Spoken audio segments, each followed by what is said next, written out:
Welcome, everyone, to our third online event and part of our 10 by 10 series celebrating Copperbridge's 10-year anniversary, Cuban Architecture and the New Movement.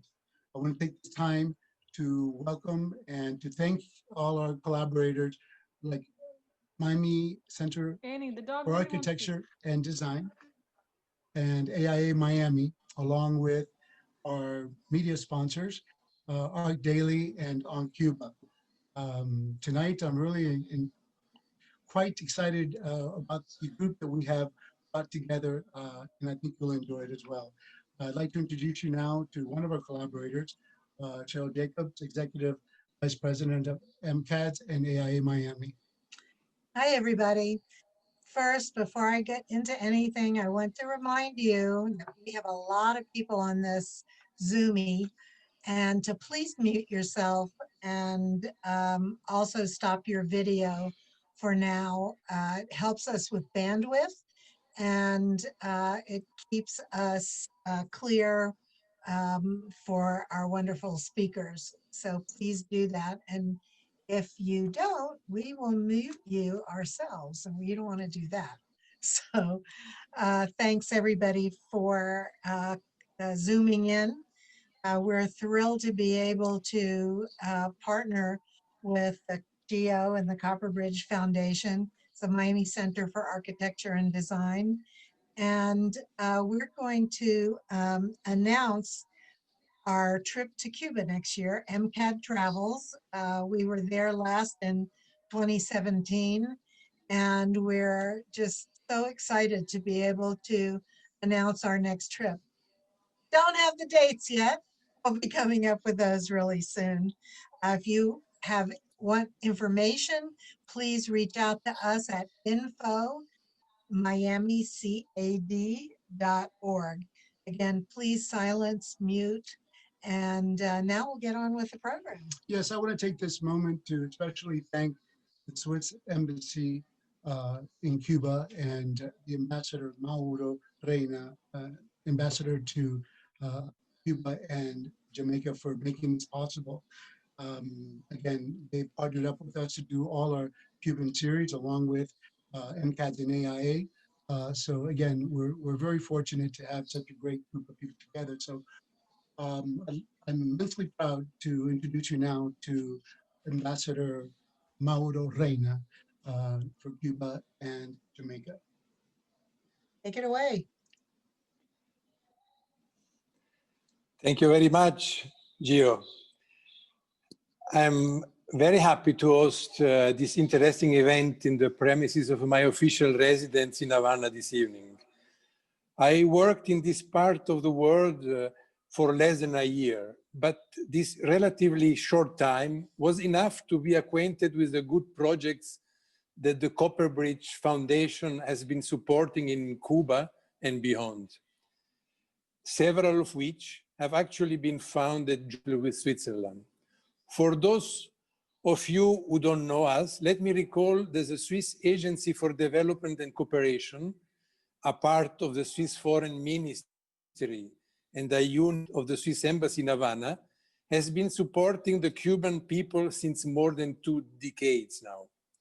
As of today, we are operating in almost 100 out of the 100 beautiful island in fields such as humanitarian response to natural disasters, civic participation, and the development of local institutions within the decentralization process that was initiated by the new Cuban Constitution. We are also active in fields such as sustainable organic agriculture, local economic development, clean energy, the fight against discrimination, and public health, a hot topic today in the current pandemic. Finally, yet importantly, despite our limited human resources, we have also been supporting the creative sector through a bilateral cultural program that has engaged with artists, other professionals and teams, including many of the people and institutions that this series of online events is portraying. A special thanks to my colleague Lorenzo Suarez, who initiated our cooperation with Copperbridge, and to my partner Rasul Mahdi, in charge of the technical aspects of tonight's events. Switzerland has a long architectural tradition, spanning from the Baroque architects like Borromini, Maderno, or Trezzini, through the modernist Le Corbusier, until the contemporary Botta, Herzog de Meuron, Tschumi, or Zumthor. Swiss architects not only shaped during centuries the territory of Switzerland, but they also significantly embellished many cities around the world. From the architectural point of view, Cuba, and especially its capital, is a paradise. From the 40s of the 16th century to the modernist buildings, it is impossible to stroll or drive through the streets of Havana without admiring the heritage of so many gifted architects. One of the jewels of tropical modernism is the Swiss ambassador's residence, from where I'm speaking to you. 1958 winner of the gold medal from the College of Architects of Cuba, the building was designed by the famous American architect Richard Neutra, and its landscape garden by the no less famous Brazilian architect Roberto Burle Marx. We have now a short video to show you few images of the residence.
Let's learn now more about the young generation of Cuban professionals, the new movement, and listen to their ideas and projects during the webinar organized by the Copperbridge Foundation with the support of the Swiss Embassy in Cuba. I have the pleasure to hand over to moderator of tonight's panel, Mr. Diego Hernández. Diego. Thank you, Mauro. Thanks for the invitation to the Copperbridge Foundation to be part of this wonderful panel and to discuss about the new generation of Cuban architects. For that, I would like to introduce our panel. I will go through each one, doing a short bio, and that will come with a video. So you can know a little bit better each of the architects that are part of the panel. I would like to start with Orlando Inclán.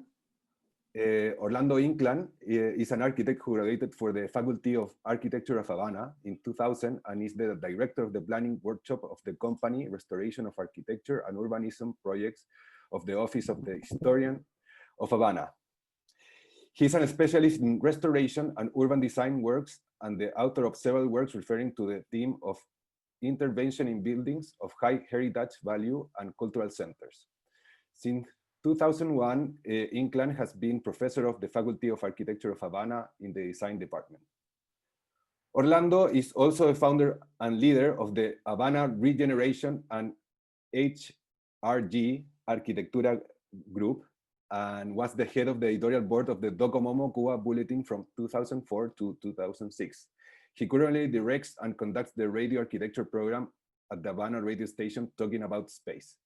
A speaker of TDX Havana, on top of participating in different biennials of art and design, Orlando is also the Art Nouveau Network, which is based in Brussels, coordinator in Havana.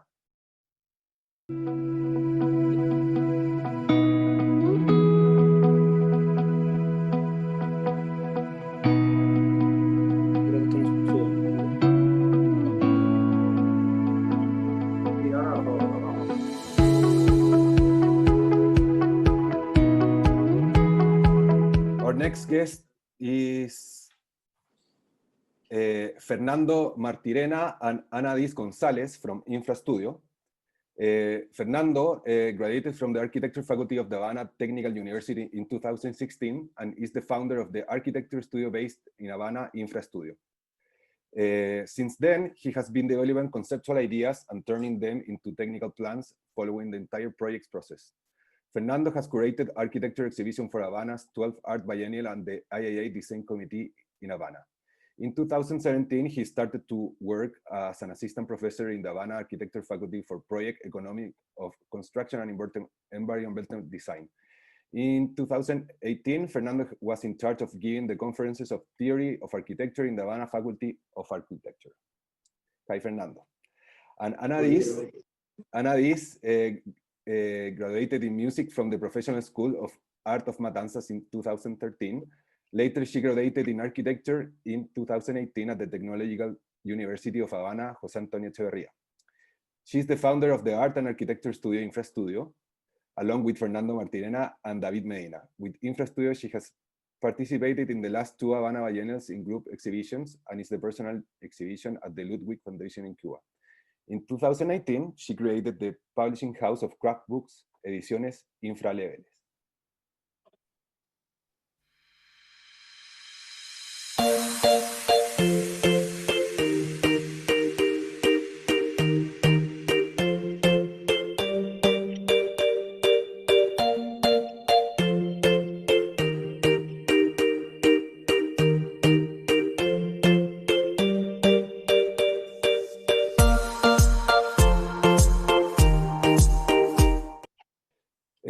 Now I want to present Albor Arquitectos. That is, I believe, is Camilo, José Cabrera, and Alain and Carlos Manuel. Founded in the city of Cienfuegos, Cuba, Albor Arquitecto is the result of the association of a group of young architects who share interest in architecture and creative activity, assuming it with special attention to the procedural and the investigative. Their work includes projects of various scales ranging from urban design and planning to the construction of small architectural works and furnishing design. Through sober design of spaces full of light and breeze, they unify beauty and functionality. Welcome, Albor Arquitectos.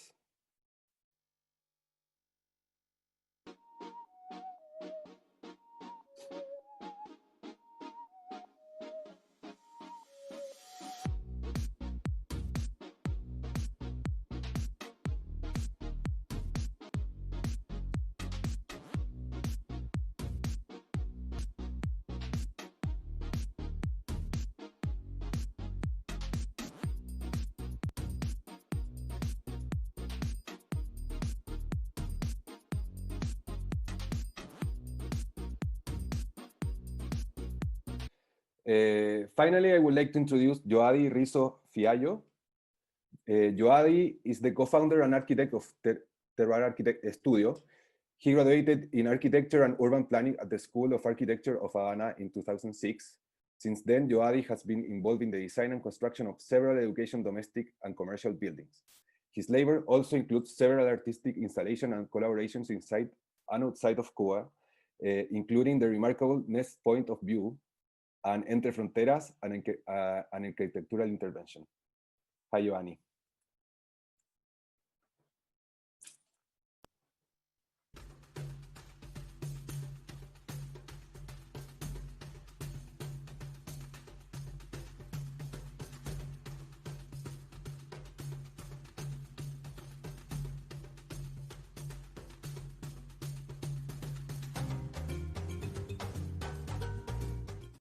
Now that we are all here,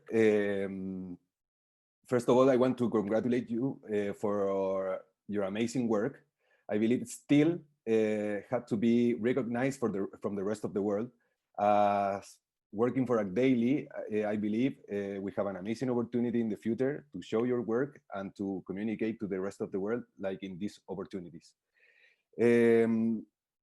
I believe in Latin America has been always like an open discussion if it's actually we have an architectural identity.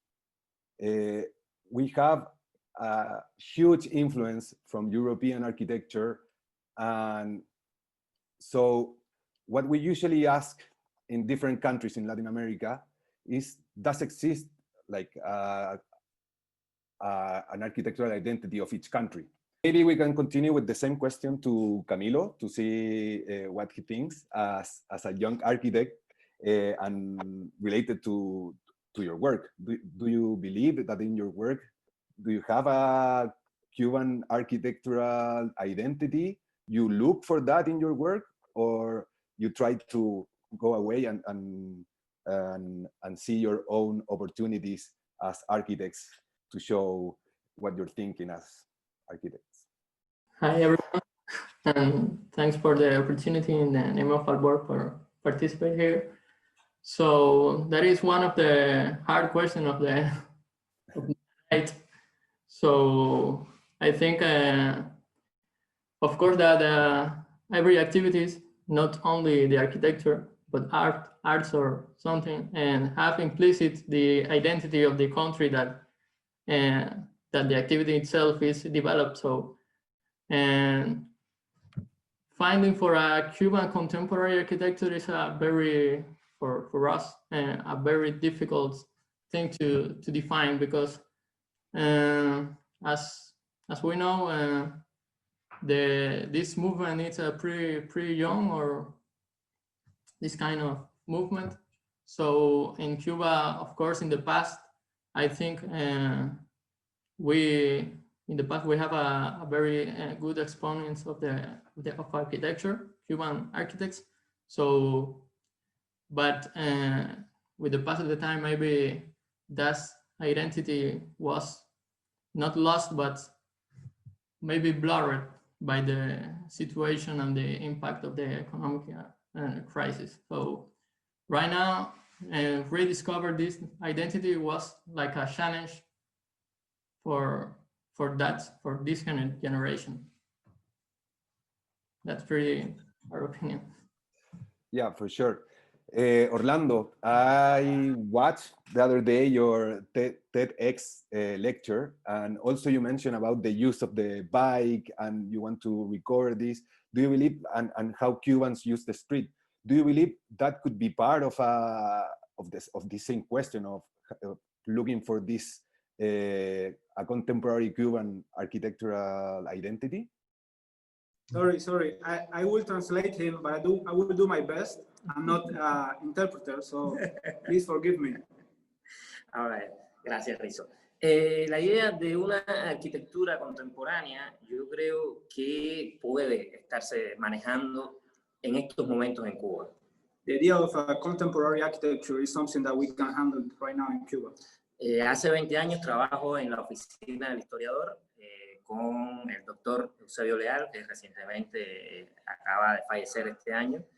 Y realmente yo creo que el proyecto de La Habana Vieja ha logrado también una identidad, sobre todo que tiene que ver con la búsqueda de la esencia de la arquitectura cubana y de la arquitectura tradicional en Cuba.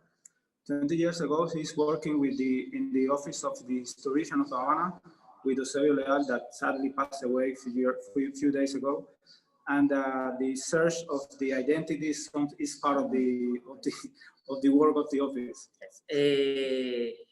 No por gusto, hace algunos años, a partir del año 2011, con los nuevos cambios sociopolíticos, económicos que se han dado en Cuba, aparecen un grupo de jóvenes arquitectos que comenzamos a tomar un mercado que no existía dentro de un contexto muy complicado como el contexto cubano. Since 2011, thanks to the change of the government, a group of architects is taking the chance of this new environment in Cuba. Y lo más interesante es que justo este grupo de arquitectos, sin existir un colegio de arquitectura oficial, hemos comenzado a reunirnos, hemos comenzado a agruparnos y hemos comenzado a tener intereses de intercambiar esas experiencias que hoy están mostrando una real arquitectura contemporánea en Cuba. And the most interesting is this group of architects has to start to unify together, to meet together, and we are creating a new architecture in Cuba. Sí, exacto. Muchas gracias. And the same for you, for Infrastudio, as young architects. What do you think about this topic do you look for a Cuban architectural identity? Do you look for your own? Do you think it should exist? I don't even think that super specificity of economics and politics in Cuba will produce a specific Cuban architecture during the time. I mean, talking about now. But on the other hand, we have this amazing movement that it's so young and it's getting bigger and bigger. But I think it should not have a direction. So it's more like a kind of archipelago of private agendas that they should keep their own singularity.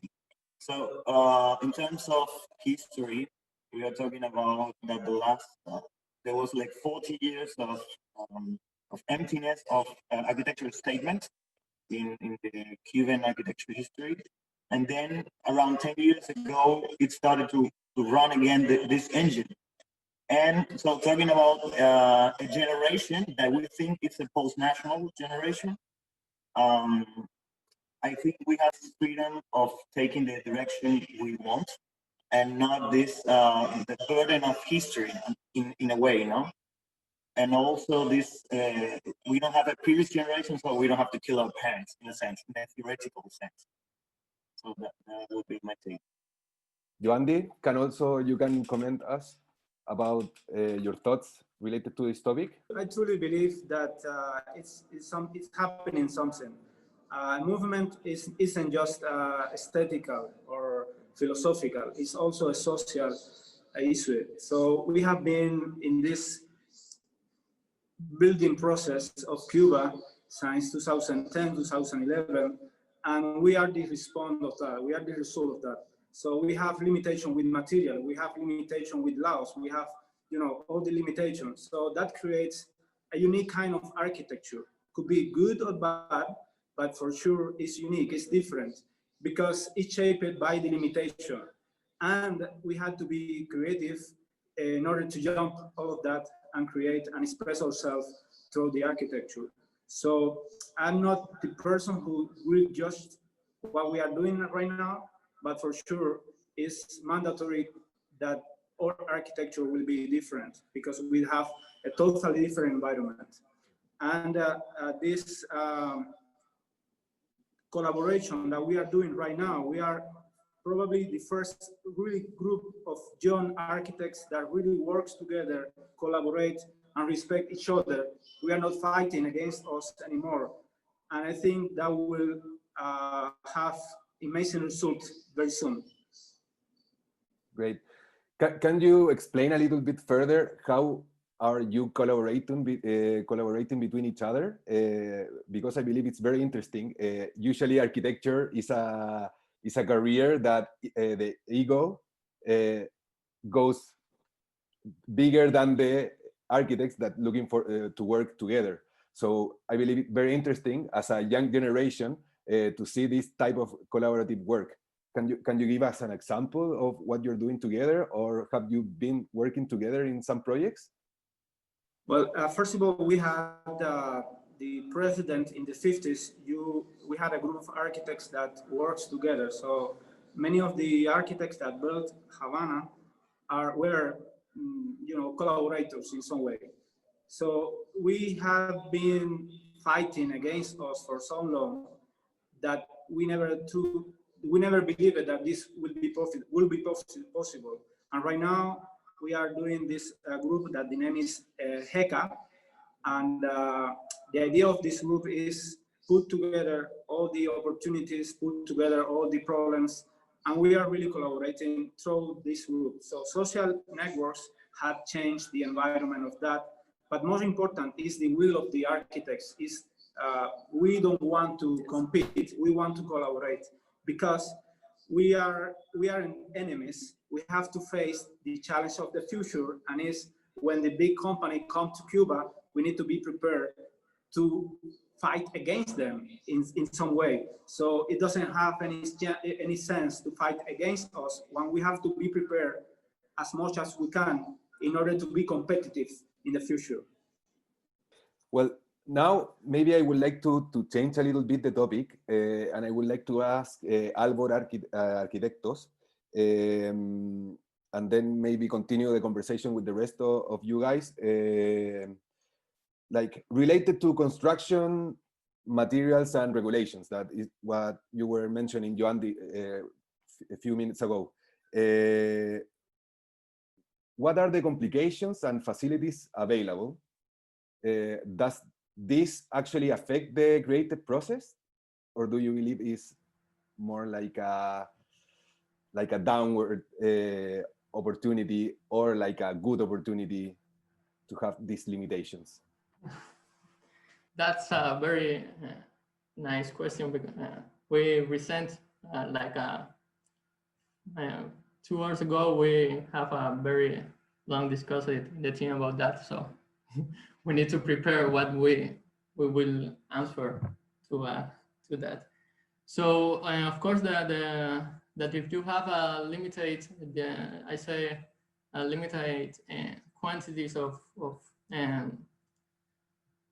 types of materials that go to shape in some way the form that you need to consider your architecture. But in the case of Cuba, it's not only the lack of material of the materials that is of course a reality, but also the structure of the things and how the different kind of actors, or I don't know, of people that intervene in the construction process interact between each others. So, for example, for us, like as a small group that are trying to do his work and in an independent way, we need to learn to how to use that materials and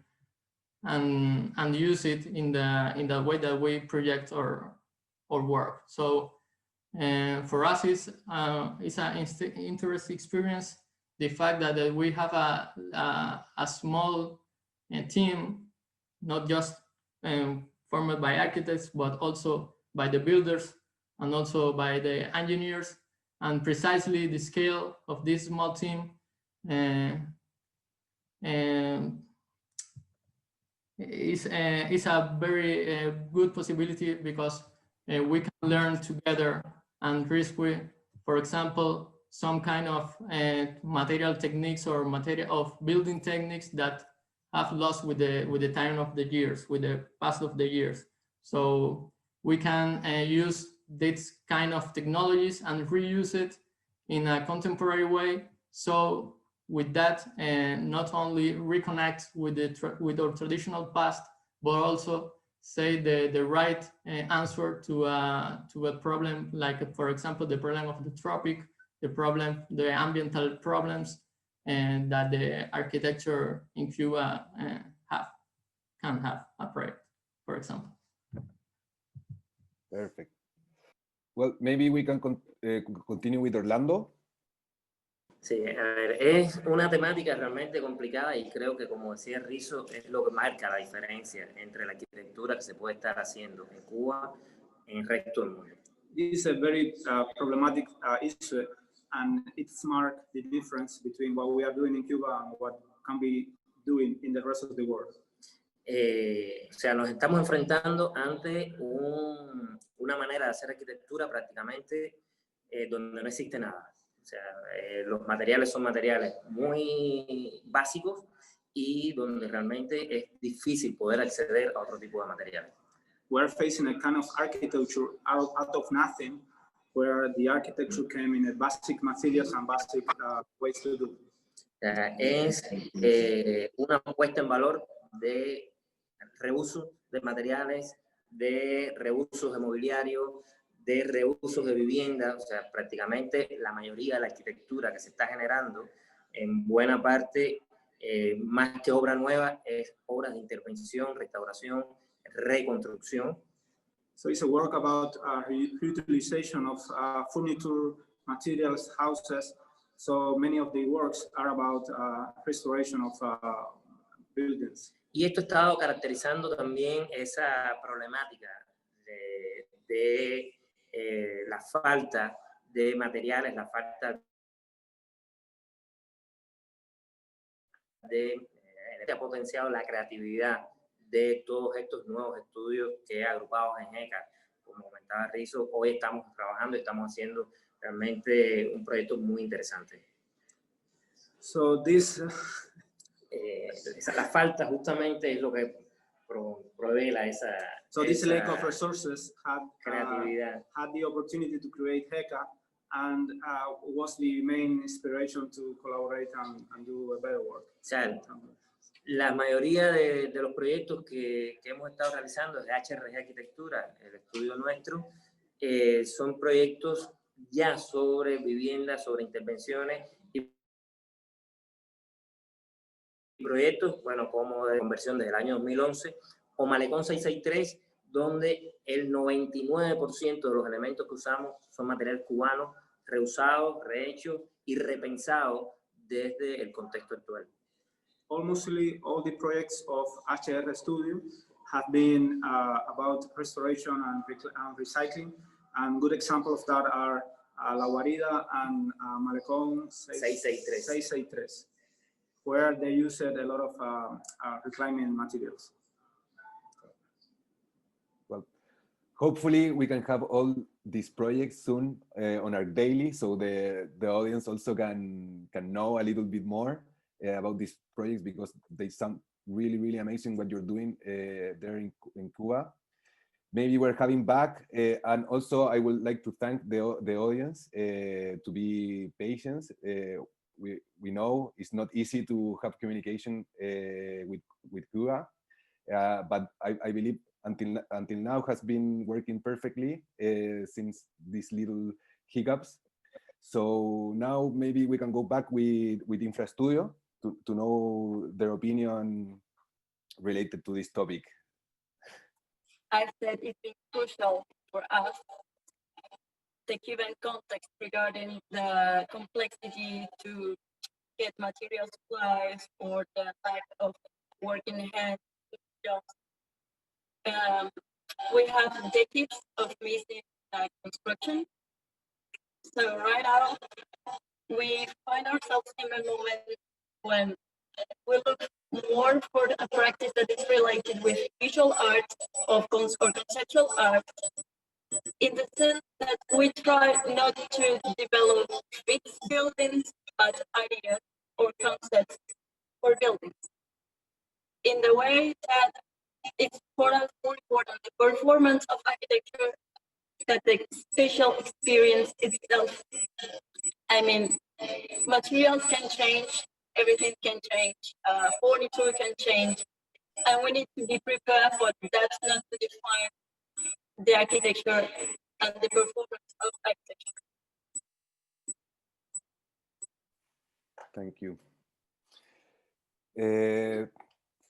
Maybe to finish this panel discussion and then open the questions to the public, I would like to start asking to Orlando, what do you think about the future of Cuban architecture? Es muy difícil hablar del futuro de la arquitectura en Cuba. It is very difficult to talk about the future of architecture in Cuba. Creo que es más fácil predecir la Serie Mundial de béisbol ahora que hablar del futuro de la arquitectura. It is easier to predict the World Series than predict the future of Cuba, the architecture in Cuba. But I am very optimistic with what is happening with some studios and what is happening with HECA. Was a time where you just can see architecture in paper, but now, thankfully, it's possible to see the construction, the materialization of those drawings. Yo creo que lo más interesante que puede estar pasando con el futuro de la arquitectura en Cuba es que no nos olvidemos de este momento y que podamos llevar este aprendizaje a otro nivel, a un nivel superior. I think what is more important right now is don't forget what is happening in this moment and what came from this limitation, and we can put that experience in the future. Hay también que pensar en la docencia, no se puede pensar en el futuro de Cuba sin pensar en la escuela de arquitectura, en las facultades de arquitectura. es algo también, maneras distintas, maneras otras de transmitir lo que hoy estamos haciendo para también las jóvenes generaciones. We also need to be concerned about the academy. We have to put that experience in the Faculty of Architecture and transmit that in the better way to the next generations. Pero Cuba ha tenido una arquitectura espectacular a lo largo de su historia. Hemos tenido baches también, yo creo que hay un bache importante, salvo particularidades muy significativas desde la década del 70 hasta los 90, 2000. Y yo creo que, excepto ese gran bache, Cuba es un país de arquitectos, de ingenieros. Las obras, como la que está, donde estamos hoy, hablan por sí. Y creo que volveremos a tener ese futuro, y yo creo que además pudiéramos reenfocar la profesión de otra manera. O sea, por otro camino. Yo creo que lo interesante sería no volver sino repensar nuestra propia arquitectura desde nuestro contexto, desde nuestra realidad y desde nuestra pasión por la profesión. Cuba had a great architecture history with some blackouts from the 70s to the 20s, but now we have the chance to learn from that and doesn't make the same mistakes for the future. Camilo, can you tell us what you think about the future of or what you would like to think about the future of Cuban architecture? Okay, well, I think that the Inclán has pretty much the same thing that way. So yeah, it's very, very difficult to define, but we need to see the future with optimistic and being optimistic. And of course, like Inclán says, be prepared and since maybe change the focus or change the kind of docency in our universities in some ways. But yeah, for now it's a very hard moment to say what will be happening in the future, but we need to be prepared, and we need to learn how to respect the architecture of the past or patrimonial architecture. So we need to learn much more how to take all the best concepts that all the masters of the past give to us. So that's the thing, I think. Joandy. I am an eternal optimist. I have been honored by the collaboration between Cuba and the United States, and I think that is one of the key. I have to thank Richard Neutra, Peter Frank, all the people that really helped me. Also, the collaboration isn't just fellowship, it's also the collaboration that people that bring ideas, that bring opportunities. I have to thank also to Joe and Norma Rosenberg. They have been so supportive. Also, obviously, Copperbridge, because those opportunities are what really changed the game. Because let us to see the world and let the world to see us, which is the most important things right now. So we had a lot of resources here. We may have a lack of materials, but we have a lot of time to think about that. And we have a lot of time to be creative. We are so passionate about architecture. We truly believe that the architecture in this country could be better. We don't have option, by the way. This is our country, this is our time, and we are fighting for that. It's as simple as that. And we are putting the best that we have on that future.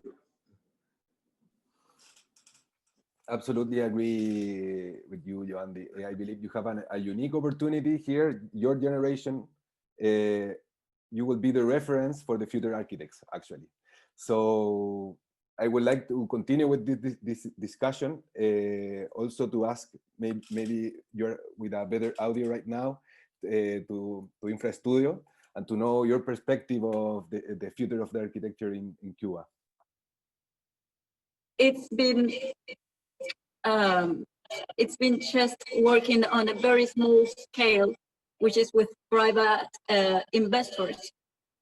So when the moment comes, and that's why we're working all together for this to happen, we will change the scale of work to public buildings. So we'll have the opportunity not only to work in private inside spaces, but in an urban scale. And that's where we really need to be together as a group and have the feeling of connection and the feeling of a network. Right now in Havana, it's been happening, the construction of many new works, and that is the construction of new hotels. There is a plan for building hotels in the city for the next 30 years. And what I think it's our role to do is that when this kind of scale of construction happens in the city, we need to think about the urban scale of it. And we need to create public space, and we need to work for the citizenship sense of people and for building a more equal context in our country. So these hotels right now are being built without the intervention of Cuban architects' thinking, of Cuban architects' discussions and necessities. So that's what I think that we have to see in order to change in the future. Perfect. Yes, in that sense about public space, how do you see the future of public space in Cuba? I can say, I can go to a previous question of why we are hanging out together. And I think it's a precious moment when our private obsessions are collision with public need. So we didn't ask for, let's say, in the moment that's happening right now, independent architecture is getting bigger and it's coming it's getting a big impact in society. So maybe Orlando also can give his opinion about the future of how he sees the future of public space. We want to show you a real example of collaboration. Look at this.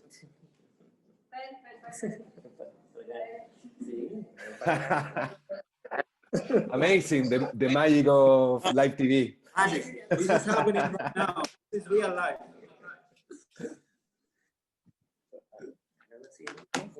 So I just wanted to add that to a previous question about Yes. why we are hanging out together and why independent architecture it's let's say the amazing group that it's happening right now, and it's I think a coincidence of all private obsessions with a public need that it's happening right now. So this is a unique moment that it's, let's say, turning on the engine of contemporary architecture. And what Hernández was saying before about our role in the future of Cuban architecture, it depends of how stronger can be together and how much how many collaborations we can have so we get a stronger movement and then it get a social impact. Because otherwise my fear would be that I mean, there's going to be a lot of construction, let's say in the future, being optimistic, but then maybe we are not able to resist this hit of the, let's say, this energy and this speed of construction. So we think this is a time for us. I don't think in the future we'll have time for thinking on it. Just to produce. That is why I believe it's really relevant what you're saying, and I believe here all agree as a young generation of architects that is collaboration, the future for the architecture in Cuba. And also collaboration, I believe personally, will generate and consolidate you as a known Cuban architecture generation. So personally, I want to congratulate all of you for all of your work. And now I would like to open the questions to the public, if it's okay with the foundation. We're good with the schedule, right? Is have the questions, have people, if they have questions, put them in the chat, and then we'll read them rather than open up mics. Perfect. So anyone, if you have a question, please put it to everyone in the chat. Okay, it seems. I see one, Diego. Maybe Terry, you can help me and ask the Yes, ask the I'm question? happy to do that. Sure. Thank you, Terry. Do members of GECA have access to the internet to communicate with architects in other countries or to collaborate? Okay, do you mind to ask again, please? Sure. The question was, do members of GECA have access to the internet in terms of communicating with or collaborating with architects in other countries? Yeah, we have some challenging here with communication, as you may know, but fortunately we have connection to internet, and we are very communicative with everybody out of Cuba. So this is a great moment right now for that. Another question that's here, and really anybody can chime in. Is there an opportunity for competitions, for architectural competitions? Is that something that happens there, or have you all participated in international competitions before? Well, there is opportunities. You can apply to any competition out of Cuba, but isn't something that we really used to do down here because the limitations of information, basically, and it's very national competition when you need to study more and learn more about what is going on in the world today.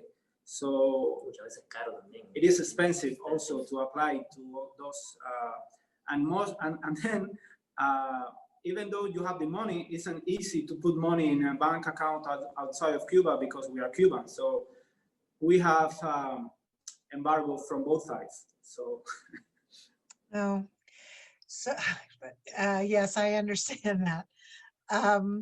So what is all of your strategies in response to learning about new materials and technologies and programs? How do you do that research and go? Fernando is the guy for us to respond that. Okay, in our, I can only talk about ourselves, about our practice. Of course. And we are personally not interested in materials. And at the same time, we have a really primitive, or let's say archaic relation with the selection of materials. So we only choose the materials that we know that they're gonna be there in the market since the beginning to the end of the project. So in that sense, we forbid ourselves from the beginning to use any new material or technological material because it's not made local, so it's not made in Cuba, and it will be impossible to import it. So we focus always on primitive materials. I'm talking about stone, brick, reinforced concrete, and sometimes wood. In our studio, we have a different point of view. I said in our studio, we have a different perspective. We do believe that we need to use the last materials because that improves the architecture. So in order to that, we have designed a studio that is focused on design, construction, and material information. Basically, we call that supplies managing. And in order to that, I'm working right now. I'm collaborating with Lisandra, who is a business expert, and a mathematician who is expert on construction. And we do a lot of science, based how do apply outside material to Cuba. Because I think if we want to compete in the future with other studios, we need to learn as quick as possible about the possibilities of the new materials for the architecture. So isn't good or bad, it's just different point of view, and that exactly is the beauty of what we are doing down here. We don't have to be agreeing in everything. We just respect each other, and we work together with different perspective of the same issue, with the same problem. Well, that's kind of how it works here too. I would also like to ask, maybe, which is your major influence as architects? Well, like a general question, like. For sure, Ricardo Porro. I mean, he was my god in there, so I had to say it's my biggest influence. Well, for us, we know it's kind of unusual, but we don't, I mean, we like to accept that we are more influenced by living architects. And then most of the time that it's kind of a taboo. We like say like our biggest influence, I mean, the ones that we really follow and inspire us would be like Peso von Elickhausen from Chile, would be Junior Shigami from Japan, Arno Brandhuber from Germany, maybe Alberto Calas and Macias Peredo from Mexico, and Office from Belgium. Yeah, but also we are always not just watching or consuming references of architecture, but also we are really interested in literature and in visual arts.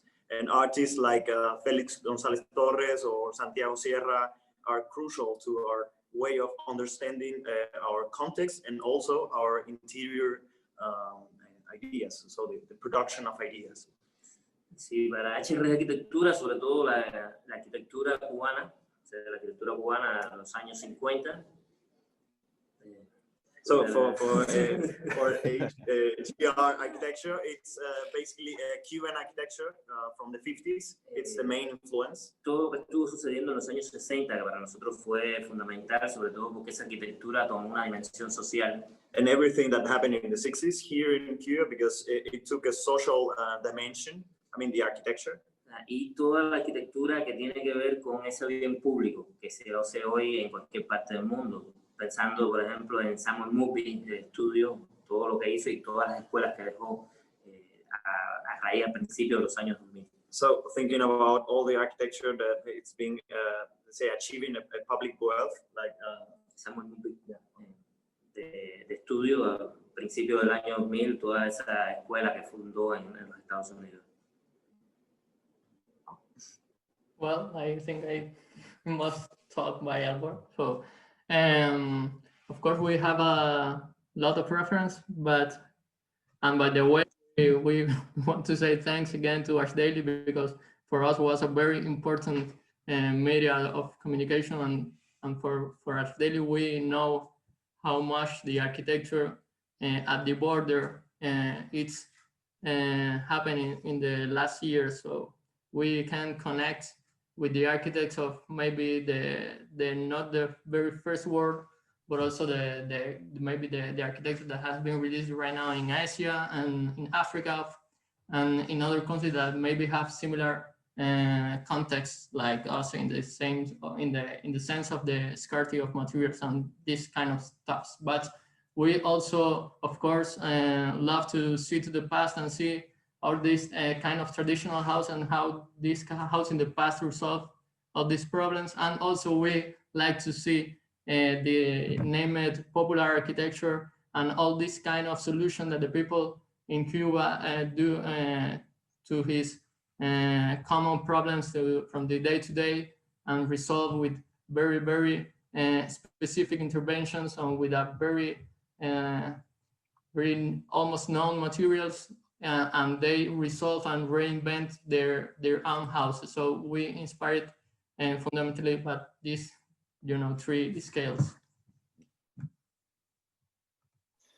Maybe Cheryl can help us with another question from the public. Yes, I'm sorry, I'm scrolling through them. Now I got distracted listening to what everybody was saying. One of the questions is, do you think that architects and designers are responsible for finding distributors for the materials, or is it the contractors, or how does that happen? that I think that is an important question related to the relation with materials, because as we have different approaches to architecture, we also have different ways of managing our offices. For example, for Johan, it's a closer relationship because he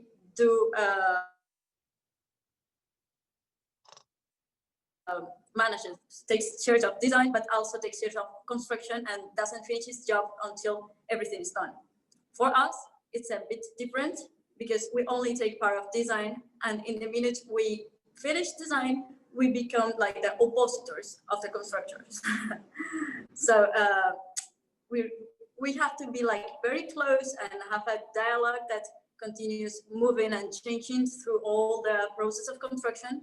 But we are really actually there to make sure that he is whatever way he is going. I mean, they're changing the materials because sometimes you just don't find it, or you have to redesign your materiality or your interior finishings and stuff.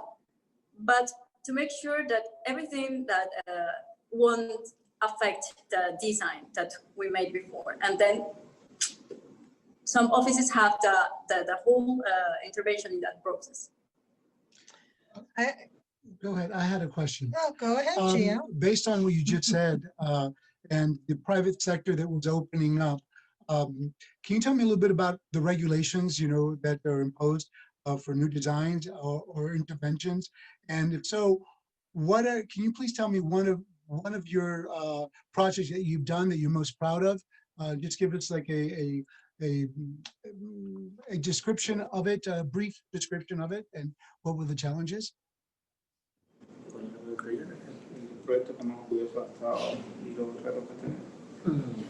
A ver, yo creo que son muchos porque los retos varían en dependencia del proyecto. Varios de los retos se han hablado en la tarde de hoy.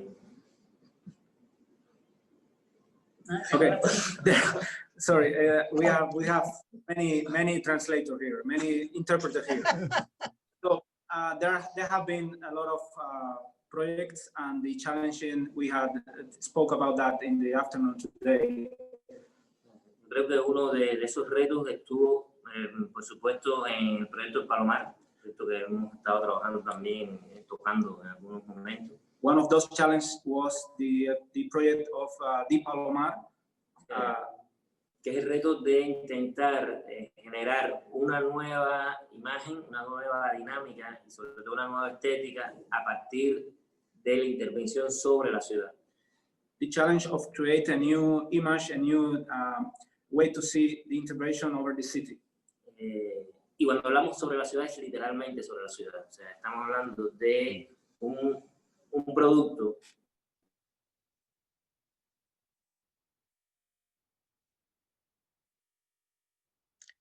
Well, we keep freezing. Hopefully you'll unfreeze soon. Oh, there you go. It's okay now? It's better now? Yeah, it just froze for a little bit. Well, when we spoke about the city, we really spoke about over the city. It's a product that fit from the city, that interact with the city.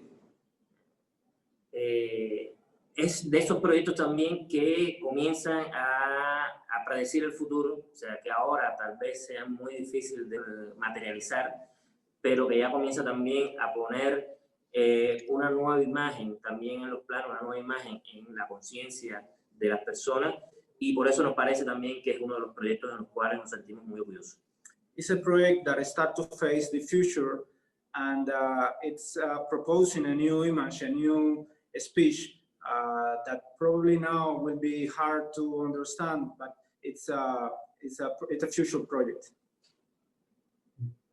So, of course, it's always difficult to talk about one project, but I would say our first project is a contemporary art center that it's been for 4 years, and it started to be built a year ago. And it's a really unique relation with the client. One of the clients, it's a contemporary conceptual art, Wilfredo Prieto. And this is the project that has changed us the most, because it really put us in the position that why would you fight with the amazing house of the 19th century and put this new object? So it's really hard to do your first project in a competition with such a big thing. And so it's freezing. No, you're No, good. you're fine. Sorry, Okay. I forgot I And, wasn't muted. Okay, and the thing, we had this conversation with who lives in a Barragan house, and he said that you should understand that the less you do is the better for this project. So this idea of erasing yourself or erasing authorship as another way to reach out authorship, it's been really interesting and really let's say important for all the projects we have been developing. Yeah, so the end is that in this project that we are commissioned to build up a new building in the courtyard of a 19th century house. We just decided not to build up a building just to hide it. So once you go out to the courtyard, you can't see a new building because it's hidden behind the perimeter walls. I mean, that was our first experience for the project, and it was a big deal because we were like meant to do things and we decided not to. So it defined our practice since then. Okay. Now I was just going to see if Camilla wanted to chime in on that. The revolution, well, I don't know if people here know it, but we have a studio that is not based in Havana, but in a city at the center named Cienfuegos that have a patrimonial heritage of the humanity.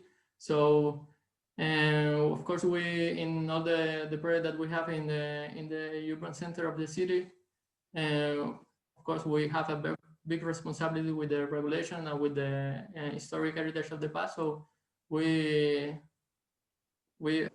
accomplish of this kind of regulation that have very clear in this sense.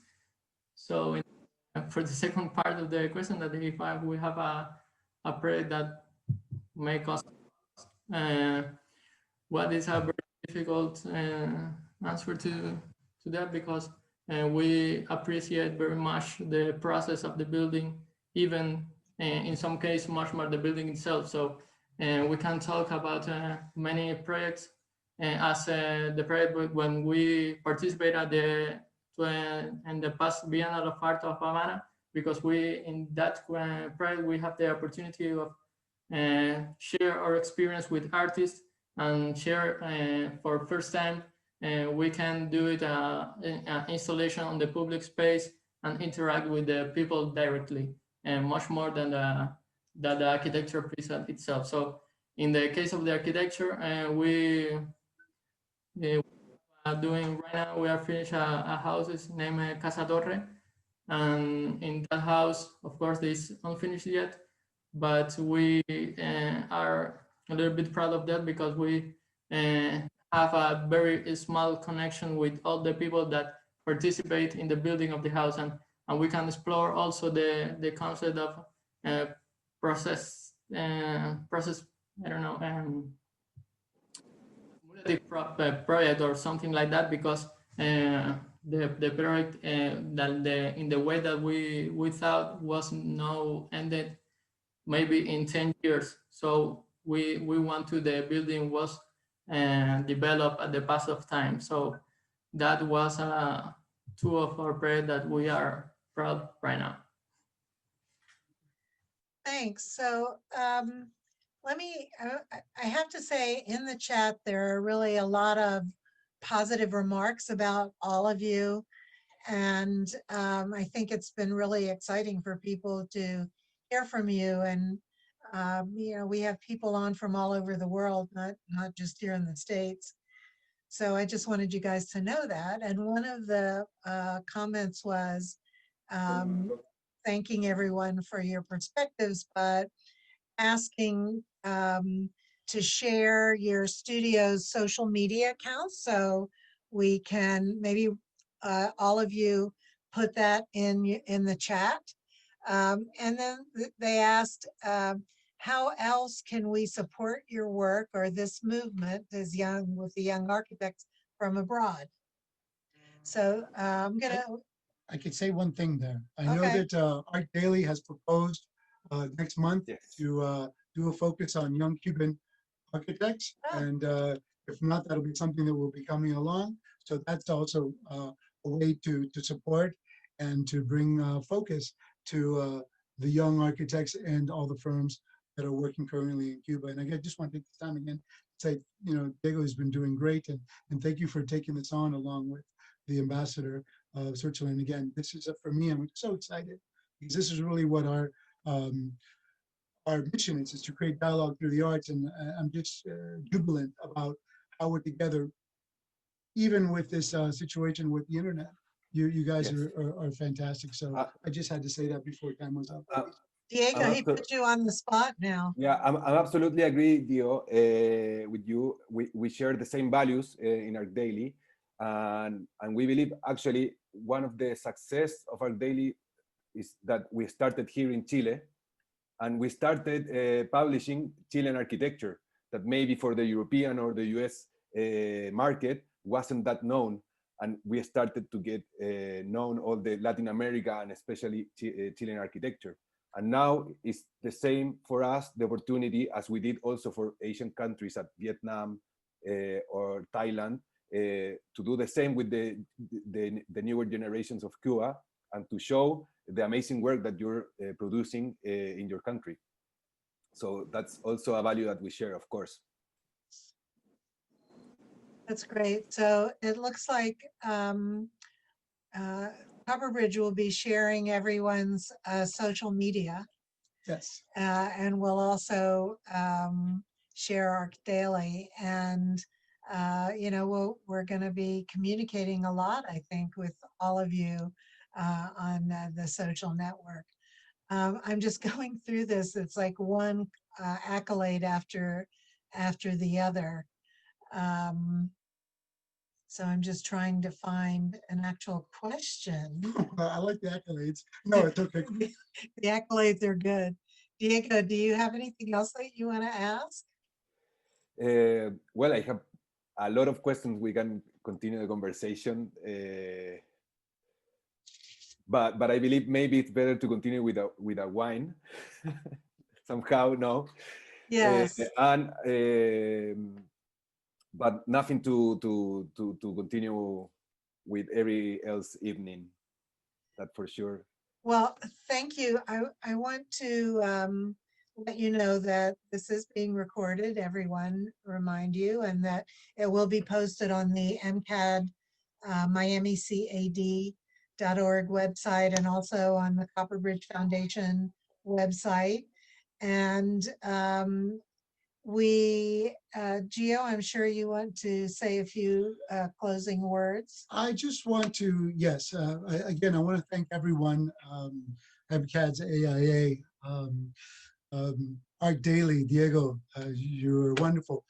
My Cuban architects, my young Cuban architects, you're doing fantastic. You know that I support you, I watch what you do, and I'm so glad that we're able to do this. I did have a quick question before going, because I know that you are in the most incredible modernist home in Havana, the Richard Neutra home. How does that feel for you? Thank you again, Ambassador Mauro Reina, for inviting these young architects in Orlando to your home. And how do you feel about being in this house? Again, it's an incredible architectural structure. Just a quick brief moment of your feeling there of what you've seen. This is not open just to anyone. So again, please tell me. I'd love to hear that.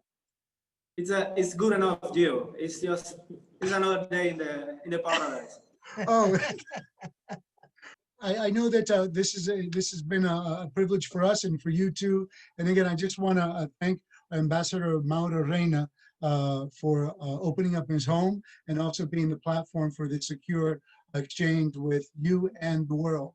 So again, we're very proud to be part of this. And again, we love our collaborators, ArchDaily on Cuba, MCAD's, AIA. And again, if you like this particular webinar. There are many more like this. We're celebrating our 10 years, and it's been a joy for me to be able to work with all of you. And again, I want to do another 10, and I want to thank everyone that's watching, because I know we have a lot of people that came on today, and I know many of the names in one way or another have collaborated with Copperbridge, and actually some have traveled to Cuba and done lectures there. So again, thank you very much. This means a lot to me, and you're all so special. So thank you. Would be amazing. Would be amazing what- if we can repeat this in 10 more years to see how this how it's generation has evolved, right? Absolutely. That will be wonderful. So let me close by reminding you that we will be in 2021 partnering with Copperbridge on a trip to Cuba and meeting in person. Although, Yoandi, I look forward to seeing you again, but meeting everyone in person and hearing what you all have to say, bringing our members and our partners to Cuba. So I'm really excited about that. And this was another one of our great October programs that we've been having here at AIA Miami. And Diego, I look forward to working with you as well on future programs. You're personally invited to the trip, Diego. Okay, so you're Thank you so much. my guest. And thank you, Thank you all all. of our speakers. You were wonderful. Thanks to all of our listeners. Thank you for being patient with communications. I think it was better than we had hoped. And I guess that's it, right? Just thank you, and I'd like to also thank our staff. But yes, this is it. Have a fantastic evening, everyone, and thank you.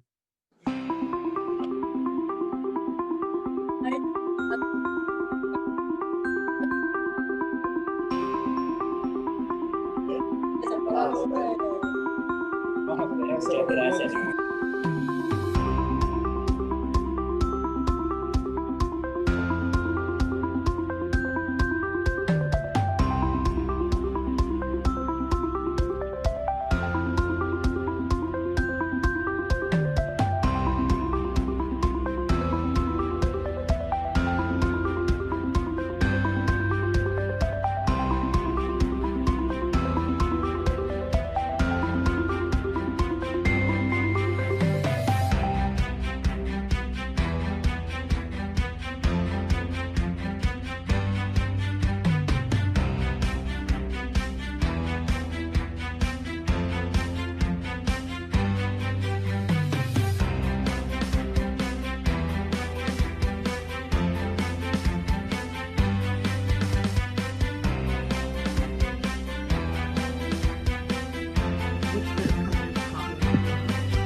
You don't have a copy, like, copy everything, like, how do you copy?